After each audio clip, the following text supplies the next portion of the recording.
2. Nahri. Something happened to that girl.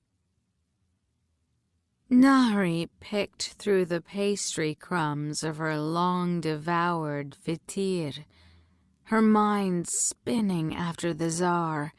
She'd stopped in a local coffee house rather than head home, and hours later she was still there. She swirled her glass. The red dregs of her hibiscus tea raced across the bottom.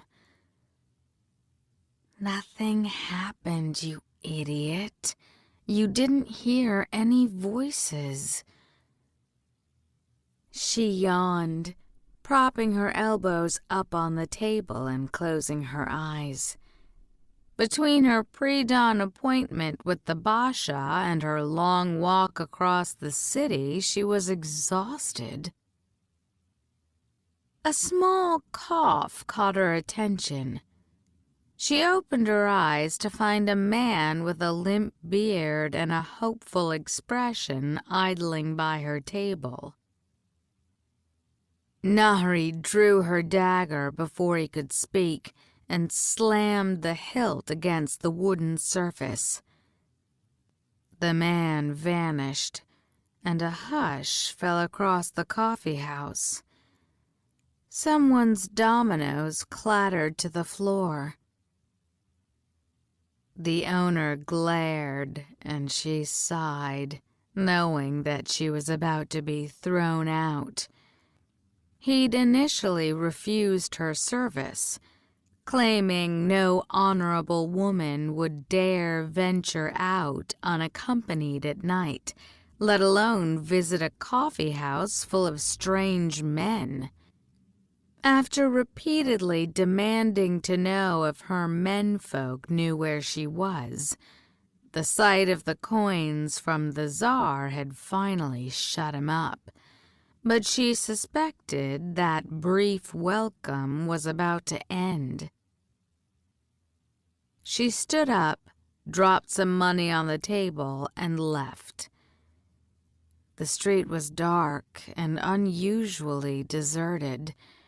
The French curfew had scared even the most nocturnal of Egyptians into staying inside. Nahri kept her head down as she walked, but it wasn't long before she realized she was lost. Though the moon was bright, this part of the city was unfamiliar to her, and she circled the same alley twice, looking for the main road without success. Tired and annoyed, she stopped outside the entrance to a quiet mosque, contemplating the idea of sheltering there for the night. The sight of a distant mausoleum towering over the mosque's dome caught her eye. She stilled. El Arafa, the city of the dead. A sprawling, beloved mass of burial fields and tombs. El Arafa reflected Cairo's obsession with all things funerary. The cemetery ran along the city's eastern edge, a spine of crumbling bones and rotting tissue where everyone from Cairo's founders to its addicts were buried. And until plague had dealt with Cairo's housing shortage a few years ago, it had even served as shelter for migrants with nowhere else to go. It was an idea that made her shudder. Nahri didn't share the comfort most Egyptians felt around the dead, let alone the desire to move in with a pile of decaying bones. She found corpses offensive, their smell, their silence. It was all wrong. From some of the more well-traveled traders, she heard stories of people who burned their dead, foreigners who thought they were being clever in hiding from God's judgment. Geniuses, Nahri thought. Going up in a crackling fire sounded delightful compared to being buried under the smothering sands of El Arafa. But she also knew that the cemetery was her best hope of getting home. She could follow its border north until she reached more familiar neighborhoods, and it was a good place to hide if she came across any French soldiers looking to enforce the curfew. Foreigners usually shared her apprehension toward the city of the dead. Once inside the cemetery, Nahri stuck to the outermost lane. It was even more deserted than the street. The only hints of life were the smell of a long-extinguished cooking fire and the shrieks of fighting cats. The spiky crenellations and smooth domes of the tombs cast wild shadows against the sandy ground. The ancient buildings looked neglected. Egypt's Ottoman rulers had preferred to be buried in their Turkish homeland and therefore hadn't seen the upkeep of the cemetery as important. One of many insults they'd visited upon her countrymen. The temperature seemed to have dropped rather suddenly, and Nahri shivered. Her worn leather sandals, threadbare things long overdue for replacement, padded on the soft ground. There was no other sound save the jingling coins in her basket. Already unnerved, Nahri avoided looking at the tombs, instead contemplating the far more pleasant topic of breaking into the Basha's house while he was in Fayoum. Nahri would be damned if she was going to let some consumptive little brother keep her from a lucrative take. She hadn't been walking long when there was a hush of breath behind her, followed by a flit of movement she caught out of the corner of her eye. It could be someone else taking a shortcut, she told herself, her heart racing. Cairo was relatively safe, but Nahri knew there were few good outcomes to a young woman being followed at night. She kept her pace, but moved her hand toward her dagger before making an abrupt turn deeper into the cemetery. She hurried down the lane, startling a sleepy cur, and then ducked behind the entrance to one of the old Fatimid tombs. The footsteps followed. They stopped. Nahri took a deep breath and raised her blade, getting ready to bluster and threaten whoever was there. She stepped out. She froze. Basima? The young girl stood in the middle of the alley about a dozen paces away, her head uncovered, her abaya stained and torn. She smiled at Nahri. Her teeth gleamed in the moonlight as a breeze blew back her hair. "Speak again," Basima demanded in a voice strained and hoarse from disuse. Nahri gasped. Had she actually helped the girl? And if so, why in God's name was she wandering around a cemetery in the middle of the night? She dropped her arm and hurried toward her. "What are you doing out here all alone, child? Your mother will be worried." She stopped. Though it was dark, sudden clouds veiling the moon, she could see strange splotches staining Basima's hands. Nahri drew in a sharp breath, catching the scent of something smoky and charred and wrong. Is that blood? By the Most High, Basima, what happened? Clearly oblivious to Nahri's worry, Basima clapped her hands together in delight. Could it really be you? She circled Nahri slowly. About the right age, she mused, and I'd swear that I see that witch in your features, but you otherwise look so human.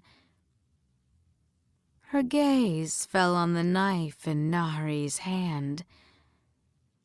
Though I suppose there's only one real way to tell. The words had no sooner left her mouth than she snatched the dagger away, her movements impossibly fast. Nahri stumbled back with a surprised cry, and Basima laughed. Don't worry, little healer. I'm no fool. I've no intention of testing your blood myself. She wagged the dagger in one hand. Though I think I'll take this before you get any ideas. Nahri was speechless. She took Basima in with new eyes. Gone was the flapping, tormented child. Her bizarre declarations aside, she stood with a new confidence, the wind whipping through her hair. Basima narrowed her eyes, perhaps picking up on Nahri's confusion. Surely you know what I am. The Marid must have warned you about us. The what? Nahri held up a hand, trying to protect her eyes from a sandy gust of wind. The weather had worsened. Behind Basima, dark gray and orange clouds swirled across the sky, obliterating the stars. The wind howled again, like the worst of the Hamaseen. But it was not yet the season for Cairo's spring sandstorms. Basima glanced at the sky. Alarm bloomed in her small face. She whirled on Nahri. That human magic you did. Who did you call for? Magic? Nahri raised her hands. I didn't do any magic. Basima moved in the blink of an eye. She shoved Nahri against the nearest tomb wall, pressing an elbow hard against her throat. Who did you sing for? Nahri gasped, shocked by the strength in the girl's thin arms. Warrior, I think. But it was nothing. Just an old czar song. Basima stepped back as a hot breeze tore down the alley, smelling of fire. That's not possible, she whispered. He's dead. They're all dead. Who's dead? Nahri had to shout over the wind. Wait, Basima! She cried as the young girl fled down the opposite alley. Where are you going? She didn't have long to wonder. A crack snapped the air, louder than a cannon. All was silent. Too silent, And then Nahri was thrown off her feet, blasted against one of the tombs. She hit the stone hard as a bright flash of light blinded her. She crumpled to the ground, too dazed to protect her face from the rain of scorching sand. The world went quiet, returning with the steady beat of her heart, the blood rushing to her head. Black dots blossomed across her eyes. She flexed her fingers and twitched her toes, relieved they were still attached. The thud of her heart was slowly replaced by ringing in her ears. She tentatively touched the throbbing bulge on the back of her skull, stifling a cry at the sharp pain. She tried to twist free of the sand that half buried her, still blinded by the flash. No, not from the flash, she realized. The white, bright light was still in the alley, just condensing, growing smaller to reveal fire-scorched tombs as it collapsed in on itself. As it collapsed in on something. Basima was nowhere to be seen. Frantically, Nahri began to work her legs loose. She had just managed to uncover them when she heard the voice, clear as a bell and angry as a tiger, in the language she'd been listening for all her life. "Suleiman's eye," it roared. "I will kill whoever called me here." There's no magic, no jinn, no spirits waiting to eat us up. Nahri's own decisive words to Yaqub came back to her, mocking her as she peeked over the headstone she dashed behind when she first heard his voice. The air still smelled of ash, but the light filling the alley dimmed, almost like it had been sucked in by the figure at its center. It looked like a man, swathed in a dark robe that swirled around his feet like smoke.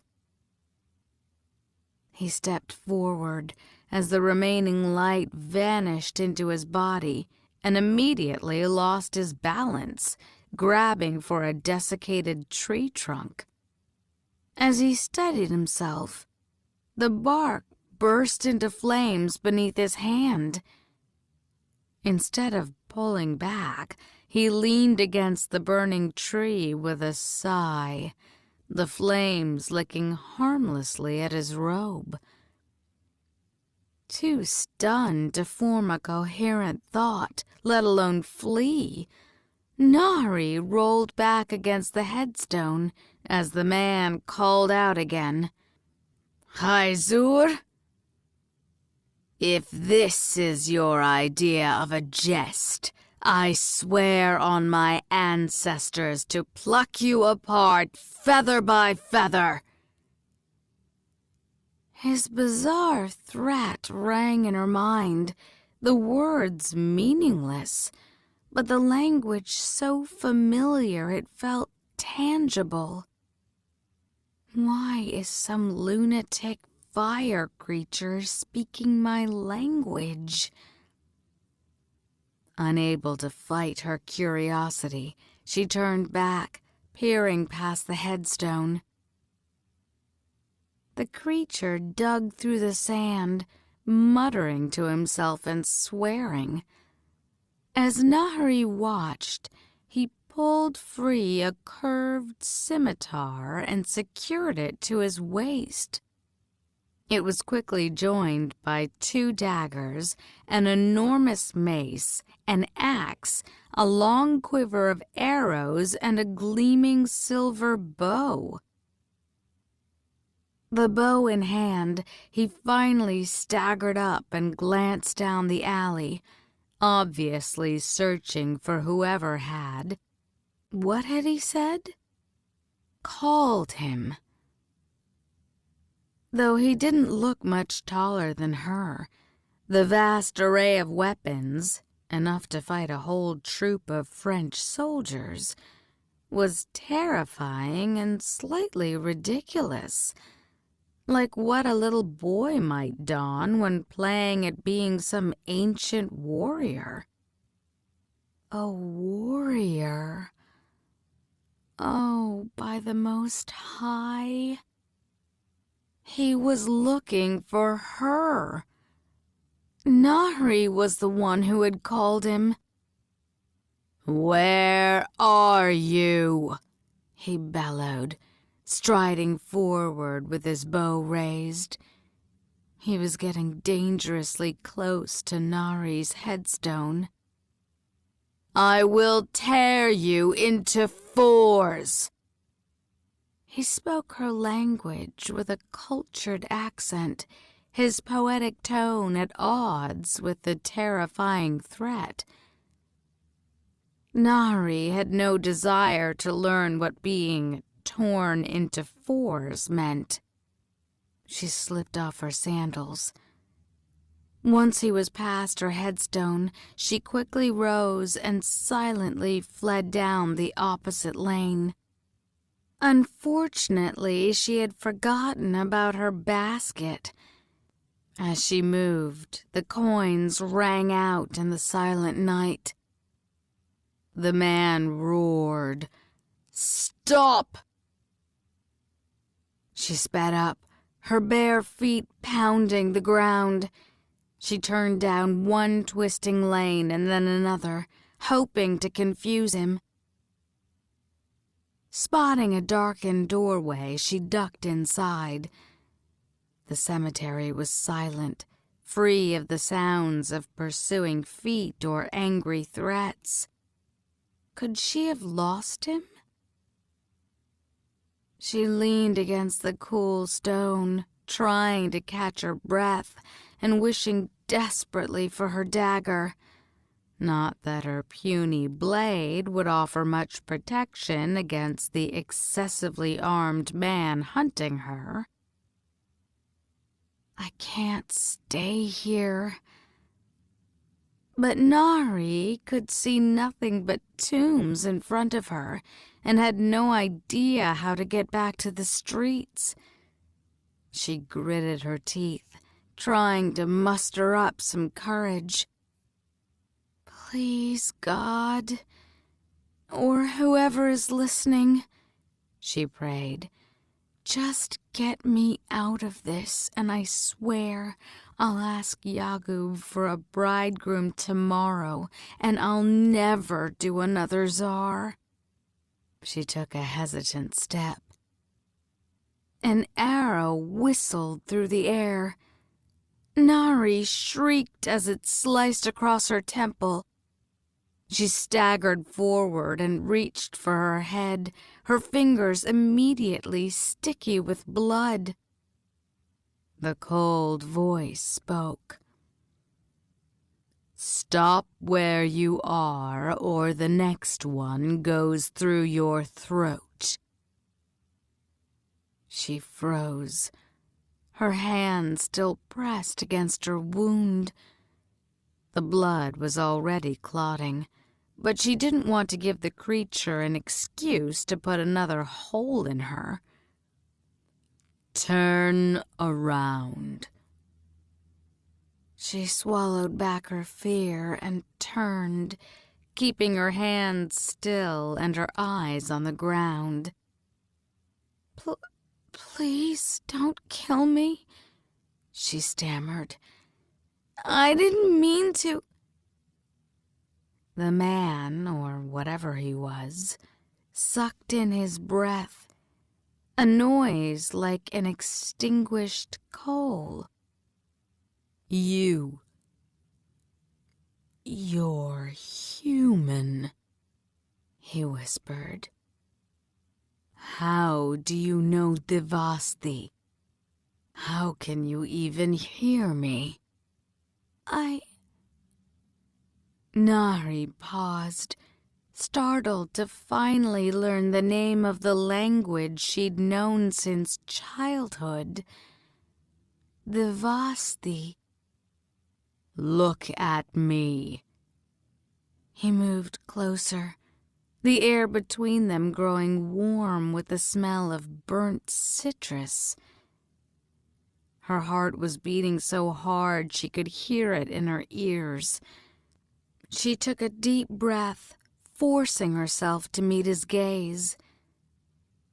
His face was covered like a desert traveler, but even if it had been visible, she doubted she would have seen anything but his eyes.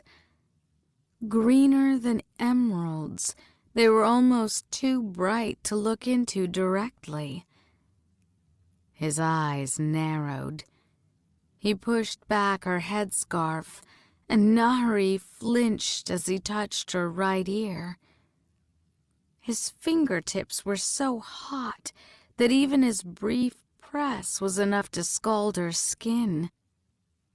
"Shafit," he said softly, but unlike his other words, the term remained incomprehensible in her mind. "Move your hand, girl. Let me see your face." He pushed her hand away before she could comply. By now the blood had clotted.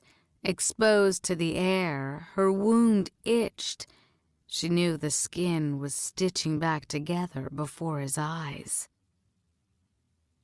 He leaped back, nearly crashing into the opposite wall. "Suleiman's eye!" He looked her up and down again, sniffing the air like a dog. How did you do that?" he demanded. His bright eyes flashed. "Is this some sort of trick? A trap?" "No!" She held her hands up, praying she looked innocent. "No trick, no trap, I swear." "Your voice. You are the one who called me." He raised his sword and laid the curved blade against her neck, soft as a lover's hand. "How? Who are you working for?" Nahri's stomach tied itself into a tight knot. She swallowed, resisting the urge to jerk back from the blade at her throat. No doubt such emotion would end poorly. She thought fast. "You know, there was this other girl here. I bet she called you." She pointed down the opposite lane with one finger, trying to force some confidence into her voice. "She went that way." "Liar," he hissed, and the cold blade pressed closer. "Do you think I don't recognize your voice?" Nahri panicked. She was normally good under pressure, but she had little practice outwitting enraged fire spirits. "I'm sorry. I just sang a song. I didn't mean to. Ow!" she cried as he pressed the blade harder, nicking her neck. He pulled it away and then brought it to his face, studying the smear of red blood on the blade's metal surface. He sniffed it, pressing it close against his face covering. "Oh, God." Nahri's stomach turned. Yaqub was right. She'd tangled with magic she didn't understand, and now was going to pay for it. Please, just make it quick. She tried to steady herself. If you're going to eat me... Eat you? He made a disgusted sound. The smell of your blood alone is enough to put me off eating for a month. He dropped the sword. You smell dirt-born. You're no illusion. She blinked, but before she could question that bizarre proclamation, the ground gave a sudden and violent rumble. He touched the tomb beside them, and then gave the trembling headstones a distinctly nervous look. Is this a burial ground? Nahri thought that fairly obvious. The largest in Cairo. Then we don't have much time. He looked up and down the alley before turning back to her. Answer me, and be quick and honest about it. Did you mean to call me here? No. Do you have any other family here? How could that possibly be important? No, it's just me. And have you done anything like this before? He demanded, his voice urgent. Anything out of the ordinary? Only my whole life. Nahri hesitated.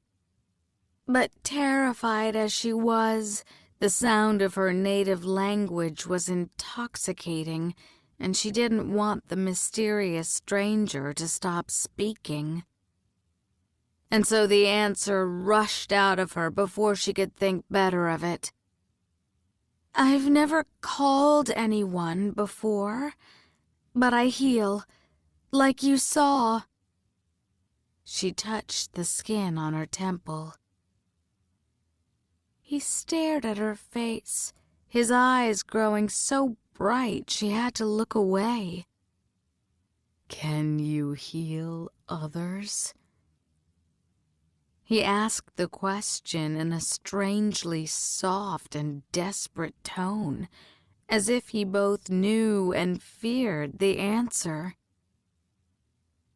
The ground buckled, and the headstone between them crumbled into dust. Nahri gasped and looked over the buildings surrounding them, suddenly aware of just how ancient and unsteady they appeared. An earthquake? We should be so fortunate. He deftly swept past the crumbled headstone and snatched her arm. Yeah! She protested. His hot touch burned through her thin sleeve. Let me go! He gripped her tighter. How do we get out of here? I'm not going anywhere with you. She tried to twist free and then froze. Two thin, bowed figures stood at the end of one of the narrow cemetery paths. A third hung out a window, the smashed screen on the ground below. Nahri didn't need to listen for the absence of their heartbeats to know all three were dead. The tattered remains of burial shrouds hung from their desiccated frames, the scent of rot filling the air. God be merciful, she whispered, her mouth going dry. What are... Ghouls, the man answered. He let go of her arm and shoved his sword in her hands. Take this." Nahri could barely lift the damned thing. She held it awkwardly in both hands as the man pulled free his bow and notched an arrow. "I see you found my servants." The voice came from behind them, young and girlish. Nahri whirled around. Basima stood a few paces away. The man had an arrow aimed at the young girl in the blink of an eye. "Ifrit," he hissed. Basima smiled politely. "Afshin," she greeted. "What a pleasant surprise.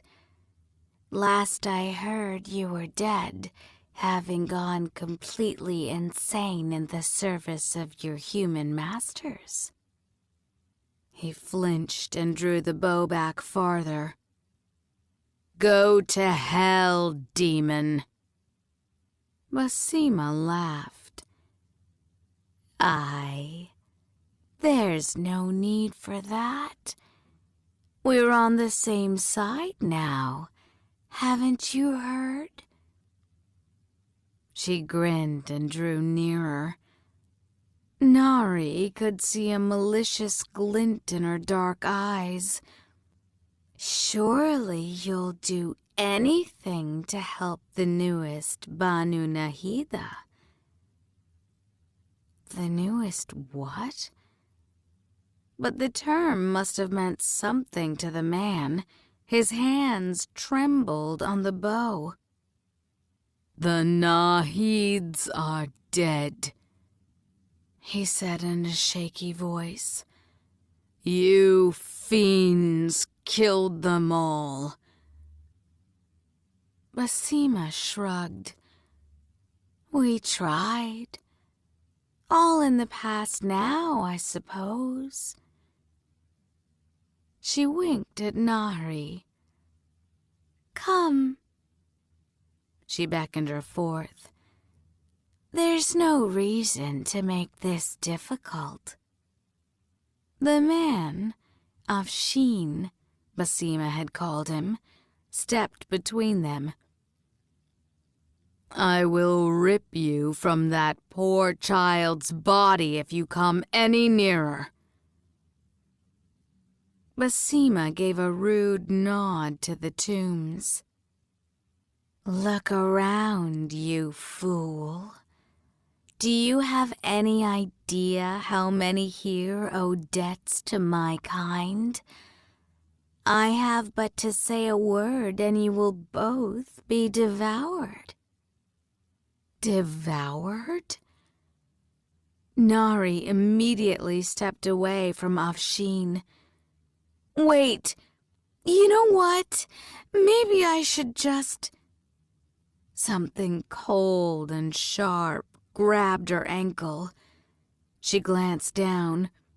A bony hand, the rest of its arm still buried, held her tight. It yanked hard and she tripped, falling just as an arrow whizzed over her head. Nahri slashed at the skeletal hand with Afshin's sword, trying not to accidentally amputate her own foot. "Get off! Get off!" she shrieked, the sensation of bones on her skin causing every hair on her body to stand on end. From the corner of her eye, she saw Basima collapse. Afshin rushed to her side, pulling her to her feet as she crushed the hand holding her ankle with the hilt of the sword. She twisted free and swung the sword. "You killed her!" He jumped back to avoid the blade. "You were going to go over to her." The ghouls moaned, and he snatched back the sword before grabbing Nahri's hand. "There's no time to argue. Come on." They raced down the nearest lane as the ground shook. One of the tombs burst open, and 2 corpses flung themselves at Nahri. Afshin's sword flashed, sending their heads tumbling. He pulled her into a narrow alley. "We need to get out of here. The ghouls likely can't leave the burial ground." "Likely? You mean there's a chance these things might get out and start feasting on everyone in Cairo?" He looked thoughtful. "That would provide a distraction." Perhaps noticing her horror, he quickly changed the subject. "Either way, we need to leave." She glanced around, but they were deep in the cemetery. "I don't know how." He sighed.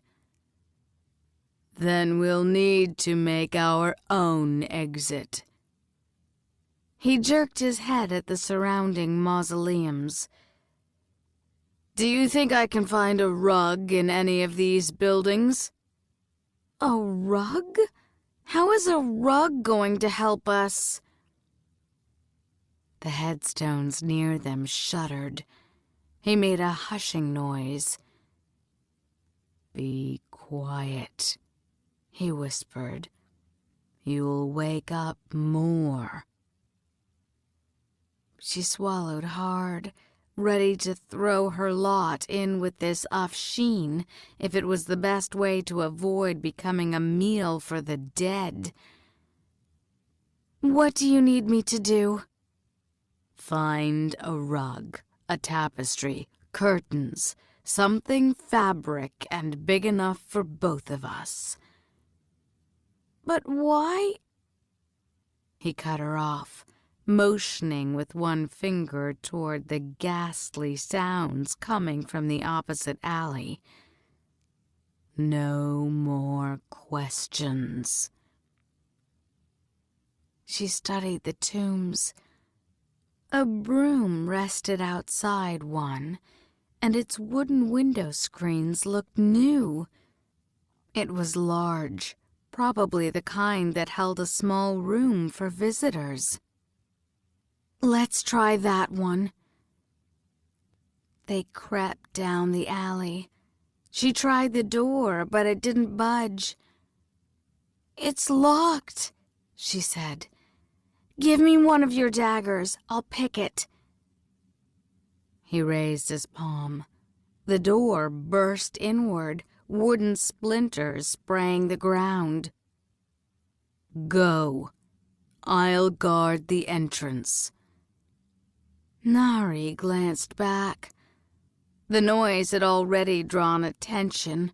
A group of ghouls rushed in their direction. "Are they getting faster?" "The curse takes time to warm up." She blanched. "You can't possibly kill them all." He gave her a shove. "Then hurry." She scowled but hastily clambered over the ruined door. The tomb was even darker than the alley, the only illumination coming from the moonlight that pierced the carved screens and threw elaborate designs on the floor. Nahri let her eyes adjust. Her heart raced. "It's just like casing a house. You've done this 100 times. She knelt to run her hands over the contents of an open crate on the ground. Inside was a dusty pot and several cups, stacked neatly inside each other, awaiting thirsty visitors. She moved forward. If the tomb was set up for guests, there would be a place to visit. And if God was kind and the family of this particular deceased respectable, they would have carpets there. She moved farther inside, keeping one hand on the wall to orient herself as she tried to guess how the space was laid out. Nahri had never been inside a tomb before. No one she knew would want someone like her anywhere near their ancestors' bones. The guttural cry of a ghoul pierced the air, rapidly followed by a heavy thump against the outer wall. Moving more quickly, she peered into the darkness, making out 2 separate rooms. The first had 4 heavy sarcophagi crammed inside, but the next looked like it contained a tiny sitting area. Something was rolled up in one dark corner. She hurried over and touched it. A carpet. Thank the Most High.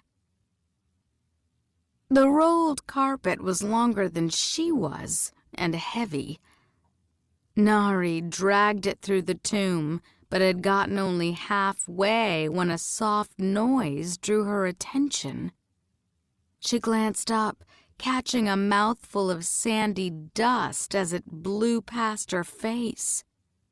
More sand swept past her feet, as if it was being sucked from the tomb. It had grown eerily quiet. A little worried, Nahri dropped the carpet and peered through one of the window screens. The smell of rot and decay nearly overwhelmed her, but she caught sight of Afshin standing alone among a pile of bodies. His bow was gone. In one hand he held the mace, covered in viscera, and in the other the sword, dark fluid dripping from the gleaming steel. His shoulders were slumped, his head lowered in defeat. Down the lane she could see more ghouls still coming. By God, did everyone buried here owe a debt to a demon? He tossed his weapons to the ground. "What are you doing?" she cried as he slowly raised his empty hands as if in prayer. "There are more," and flung his hands outward. The funnel exploded toward the rushing ghouls, a snap breaking across the air. Nahri felt a wave of pressure rock the wall, sand blasting her from the open screen. "And they shall control the winds and be lords of the deserts, and any traveler who strays across their land shall be doomed." The line came unbidden to her, something she'd heard during her years of pretending to be wise about the supernatural. There was only one creature that line ever referred to, only one being that struck terror in hardened warriors and savvy merchants from the Maghrib to the Hind. An ancient being said to live for deceiving and terrorizing mankind. A jinn. Afshin was a jinn, an honest-to-goodness jinn. It was a distracting realization, one that made her momentarily forget where she was. So when a bony hand yanked her back and teeth sank into her shoulder, she was understandably caught off guard. Nahri shouted, more in surprise than pain, as the bite wasn't deep. She struggled to get the ghoul off her back, but it wrapped its legs around her and knocked her to the ground, clinging to her body like a crab. Managing to wrench an elbow free, she shoved it hard. The ghoul fell away, but took a good piece of her shoulder with it. Nahri gasped. The burn of exposed flesh sent spots blossoming across her vision. The ghoul snapped at her neck and she scrambled away. Its body wasn't too old. Swollen flesh and a tattered burial shroud still covered its limbs, but its eyes were a horrifying, pestilent wreck of writhing maggots. Nahri sensed movement behind her too late. A second ghoul yanked her close, pinning her arms. She screamed, "Afshin!" The ghouls dragged her to the ground. The first ripped a gash in her abaya, raking sharp nails across her stomach. It sighed with contentment as it ran a rough tongue over her bloodied skin, and her entire body shuddered in response, revulsion coursing in her blood. She thrashed against them, finally succeeding in smashing her fist into the second ghoul's face as it leaned in toward her neck. "Get off me!" she screamed. She tried to hit it again, but it grabbed her fist, wrenching her arm away. Something popped in her elbow, but the pain barely registered, because at the same time, it tore into her throat. Blood filled her mouth. Her eyes rolled back. The pain was receding, her sight dimming, so she didn't see the jinn approach, only heard an enraged roar, the swoosh of a blade, and two thuds. One of the ghouls collapsed onto her. Sticky, warm blood pooled on the floor beneath her body. No, don't," she murmured as she was picked up off the floor and carried out of the tomb. The night air chilled her skin. She was on something soft and then suddenly weightless. There was the faint sensation of movement. "Sorry, girl," a voice whispered in a language that until today Nahri had never heard another speak. "But you and I are not done."